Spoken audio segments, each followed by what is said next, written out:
こんにちは。万博に10回以上通ったテーマパークメディアハピエルネ編集長元内です。大阪・関西万博行きたいけど混んでそう。待つのは嫌。でもいろいろ見たい。そんなあなたに今回は超混雑日でもパビリオンやイベントを15個体験できたおすすめの回り方を公開します。動画を見てわからないことがあればお気軽にコメント欄からご質問ください。この動画は5月上旬時点の攻略法です。最新情報はこちらの QR コードまたは概要欄からご覧ください。それでは本編スタート。まず、万博を回るなら平日がおすすめ。万博空いてる日に行きたいなら平日がおすすめです。できれば火曜日、水曜日、木曜日がいいです。土日は来場者が平日の2倍、3倍になる日もあります。空いてる日の方がスムーズに回れるので、可能でしたら平日に行きましょう。でも土日しか行けないという方も大丈夫。混雑日でもたくさんパビリオンなどを楽しむ方法を紹介していきます。入場ゲートは西ゲートがおすすめ。詳しく解説します。万博の入場口は東ゲートと西ゲートの2カ所があります。どちらから入場するのかあらかじめ予約が必要です。東ゲートなら地下鉄夢島駅から、西ゲートならシャトルバスで行きます。シャトルバスはちょっと面倒だから電車で行こうという人が多いのか、東ゲートの方が混雑しやすいです。なので西ゲートから入るとスムーズに入場しやすいです。入場した後にパビリオンが1個予約できますが、早く入場した方が人気のパビリオンを予約しやすいので、西ゲートがおすすめです。シャトルバスの予約が超重要。JR 桜島駅から出る万博に行くシャトルバス。このバスは予約が必要です。事前に予約しておかないと、朝8時に行ったとしても10時過ぎまで乗車できないこともあります。シャトルバスは関西マースというサイトで予約できるので、会員登録してなるべく早くシャトルバスのチケットを購入しましょう。アプリを入れておくと便利です。シャトルバスは桜島駅を朝8時10分に出発するバスが始発となっています。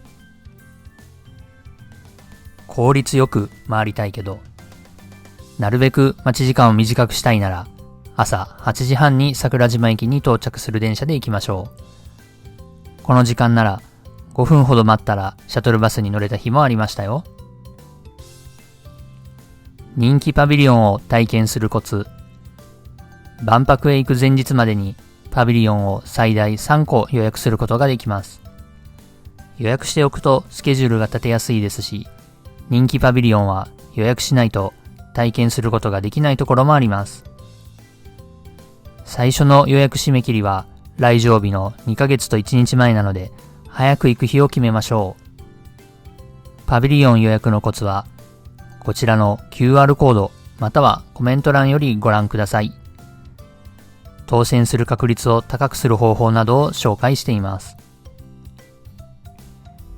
入場後すぐやるべきこと。西ゲートを入ったら最初にやるべきことがあります。それがパビリオンの当日予約。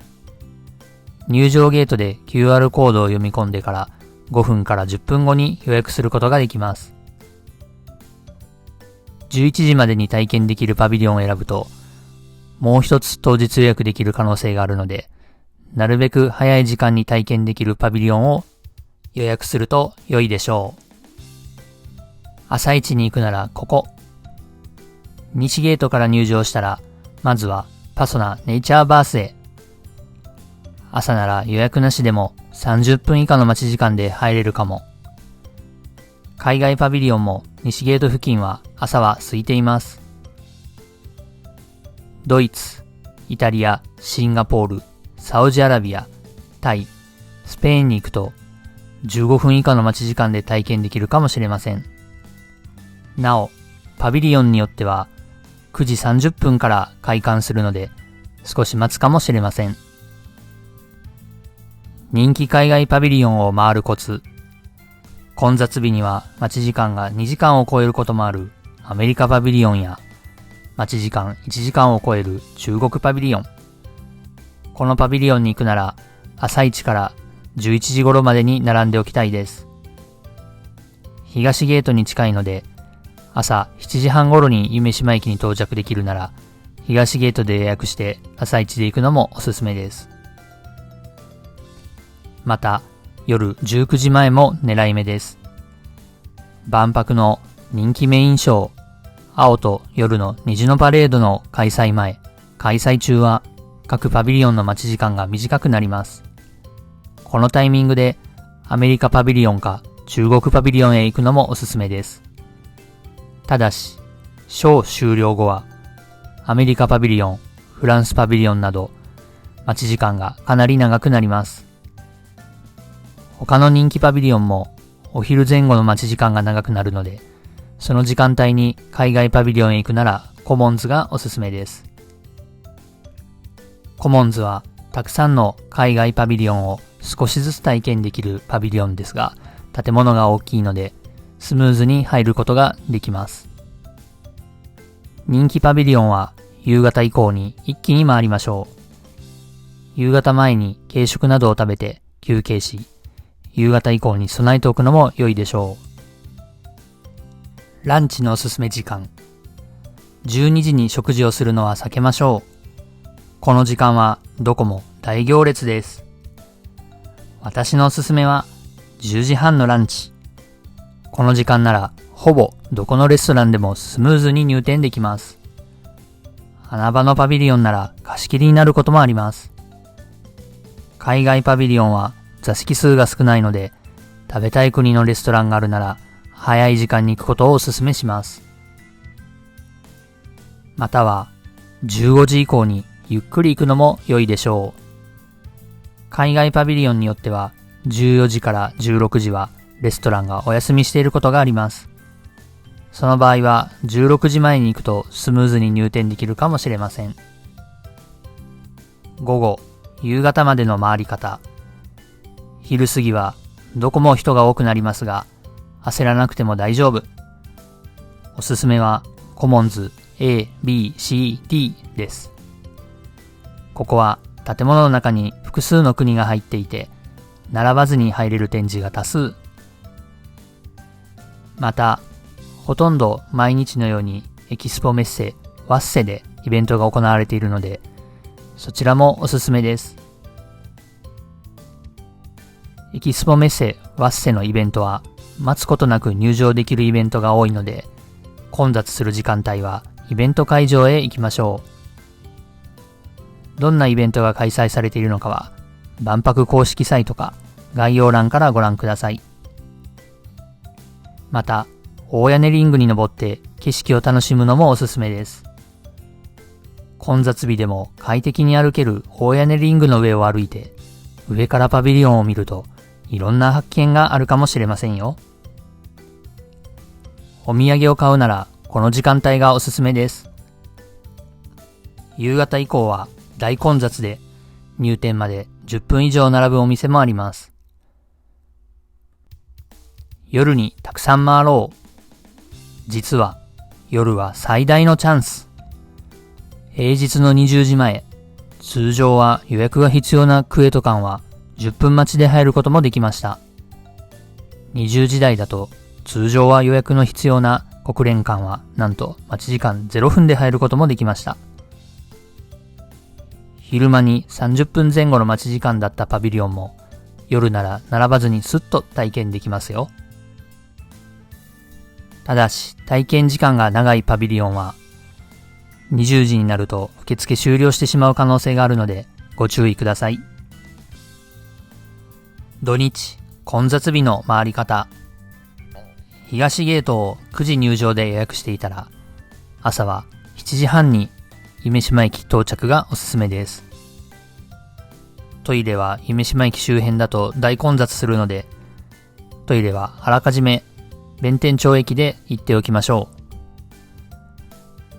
手荷物検査場への移動が始まったら、並んでいる人が少ない列に並びましょう。入場後の当日予約は1回しか取れない可能性が高いので、一番体験したいパビリオンを選びましょう。可能なら朝早めのパビリオン予約がおすすめです。西ゲートを9時で予約していたら、朝は8時に桜島駅到着がおすすめです。入場したらパソナパビリオンへ向かいましょう。その後、近くの海外パビリオンか飯田パビリオンがおすすめです。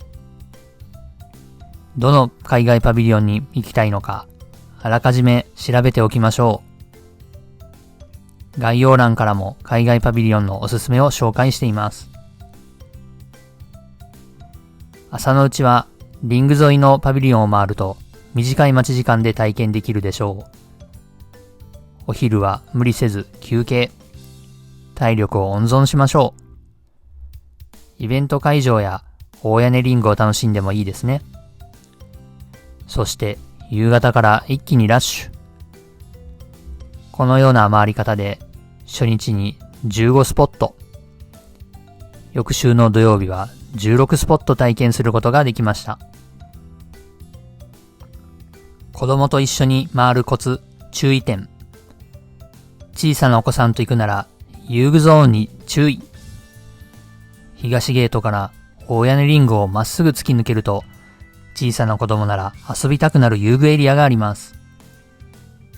入場直後に遊び出してしまうと、せっかくの計画が崩れてしまうかもしれません。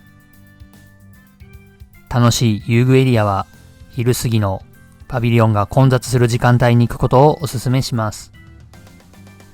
遊具がある場所を避けて、なるべく見えない場所を通っていきましょう。小さな子供でも楽しめるおすすめのパビリオンは、電力館、住友館、命の遊び場クラゲ館の予約なしエリア、関西パビリオンの鳥取、福井、滋賀、カナダパビリオン、スイスパビリオン、クウェートパビリオン、オマーンパビリオンです。ただし、住友館は少し暗いので、暗いところで泣いてしまう子供は避けた方がいいと思います。小学校低学年でも楽しめるおすすめパビリオンは、ガスパビリオン、ガンダムパビリオン、大阪ヘルスケアパビリオンの人生ゲーム、大阪ヘルスケアパビリオンのモンスターハンターブリッジ、ノモの国、シンガポールパビリオン、オーストラリアパビリオンです。少し大きな子供なら科学館のような体験が楽しめる未来の都市パビリオンもおすすめです。知っておかないと損する話。ちょっと大事な注意点があります。万博は22時まで営業していますが、21時を過ぎるとお土産ショップ、レストラン、すべて閉まってしまいます。テーマパークのように閉園時間を過ぎてもお土産ショップだけは開いているということはありません。パビリオンも20時半には受付終了しているところが多くなります。つまり22時閉園とは22時まで遊べるということではありません。大屋根リングも21時を過ぎると登ることができなくなるのでご注意ください。おすすめの持ち物、便利アプリ。持っていくと便利なアイテムを紹介します。まず、モバイルバッテリーは必ず必要です。万博会場では、パビリオンに入るときに QR コードを表示したり、アプリを使っていろんな体験があるので、電池が普段より減りやすいと思います。たくさん写真や動画を撮って減ることもあるでしょう。次にエコバッグがあると良いでしょう。パビリオンやイベントによってはいろいろなものがもらえるので、朝行く時より夜帰る時だと荷物の量が全然違うってこともあり得ます。次に折りたたみできるクッションです。朝早めに入場ゲートに行って開園待ちをしている時やショーを早めに場所取りをしている場合など、柔らかいクッションがあると体の負担が少なく済むでしょう。スマホには翻訳アプリを入れておくと良いでしょう。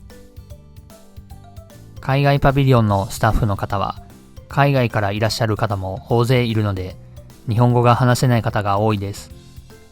こちらが英語で会話ができないのであれば、アプリがないとちょっと困ってしまうかもしれません。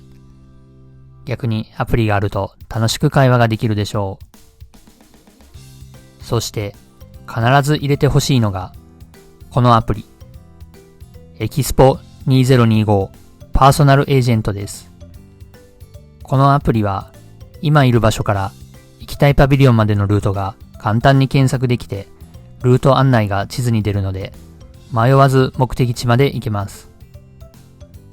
初めて万博に行くととても広く、またリングで似たような景色もあるので、ぜひこのアプリを入れてスムーズに移動しましょう。パビリオンをたくさん回るおすすめのコツ、裏技を紹介します。QR コードはスクショしてお気に入りに登録しておきましょう。スクリーンショットはスマホの左右のボタンを押すと撮れることが多いです。写真アプリでハートを押すとお気に入りに登録されるので、スムーズに表示することができます。次にトイレのコツです。空いているトイレを見つけたら行っておきましょう。一部のデザイナーズトイレなどはトイレの存在が分かりやすいこともあってか行列になることもあります。でもそのすぐ近くにガラガラの普通のトイレも多数あったりします。また大屋根リングの上にも空いているトイレがあります。ですが行きたい時に近くに見つからないこともあるので、見つけたらその時に行っておくことをお勧めします。次にパンやお菓子など軽く食べられるものを持っていくと良いでしょう。飲食店が混雑している時間帯はパンなどを食べて、お店が空いてきてからレストランで食べるなど、イライラすることもなく時間調整がしやすいでしょう。また普段よりたくさん歩くことでお腹が空きやすくなるかもしれません。大阪・関西万博を効率よく楽しくたっぷり満喫するコツ。チャンネル登録、いいねボタンをぜひお願いします。また、行きたいパビリオンやこのパビリオンはどんな感じ？実際に行ってよかったパビリオン、コメントでぜひ教えてください。テーマパークメディアハピエル編集長元内康弘でした。